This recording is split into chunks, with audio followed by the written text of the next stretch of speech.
केदारनाथ हिमालय की गोद में बसा ये धाम केवल एक मंदिर नहीं बल्कि एक दिव्य लुका छिपी का परिणाम है। पर क्या आप जानते हैं कि यहाँ महादेव अपनी इच्छा से प्रकट नहीं हुए थे? वे तो पांडवों से छिप रहे थे, महाभारत के विजेताओं से भाग रहे थे। आखिर ऐसा क्या हुआ कि धर्म की रक्षा करने वाले पांडवों को ही महादेव दर्शन नहीं देना चाहते थे? ये कथा आरंभ होती है महाभारत युद्ध की राख से। पांडव विजय के सिंहासन पर तो बैठे थे, पर उनकी आत्मा में पराजय का शोक था। उन पर अपने ही कुल और गुरुओं की हत्या का महापाप लगा था। इस पाप के बोझ से मुक्ति पाने के लिए वे अपना राजपाट त्याग कर महादेव की शरण में पहुंचे, क्योंकि इस महापाप से केवल महादेव ही उन्हें मुक्त कर सकते थे। पर महादेव उनसे रुष्ट थे। वे युद्ध के उस भीषण रक्तपात से इतने व्यथित थे कि उन्होंने पांडवों को दर्शन ना देने का निश्चय कर लिया। जब पांडव उन्हें खोजते हुए काशी पहुंचे तो महादेव वहां से अंतर्ध्यान होकर हिमालय आ गए, जिसे आज हम गुप्त काशी कहते हैं। पांडव भी हट के पक्के थे। वे महादेव के पीछे पीछे हिमालय पहुंच गए।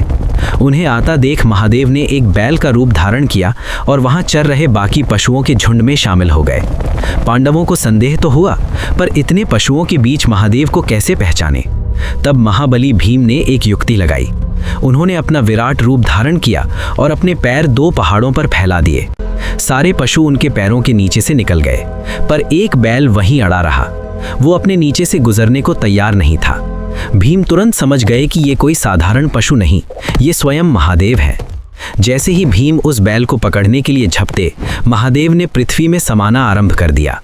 वे अंतर्ध्यान होने लगे, पर भीम ने फुर्ती दिखाते हुए बैल की पीठ का त्रिकोणीय हिस्सा यानी उसका कुबड़ पृष्ठभाग पकड़ लिया। ये भक्ति की हठ थी, ये पश्चाताप की पुकार थी जिसे महादेव अब और अनसुना नहीं कर सके।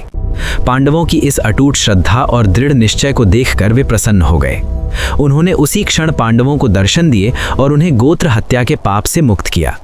जिस पृष्ठभाग को भीम ने पकड़ा था, वो उसी क्षण एक स्वयंभू ज्योतिर्लिंग के रूप में स्थापित हो गया। आज भी केदारनाथ में उसी त्रिकोणीय शिला की पूजा होती है। ये इस बात का जीवंत प्रमाण है कि जब एक भक्त सच्चे पश्चाताप के साथ अपने ईश्वर को खोजता है, तो ईश्वर को छिपने के सारे स्थान छोड़कर प्रकट होना ही पड़ता है। उस परम पिता के सम्मान में जो पश्चाताप की पुकार को कभी अनसुना नहीं करते। कमेंट्स में जय श्री केदार अवश्य लिखें।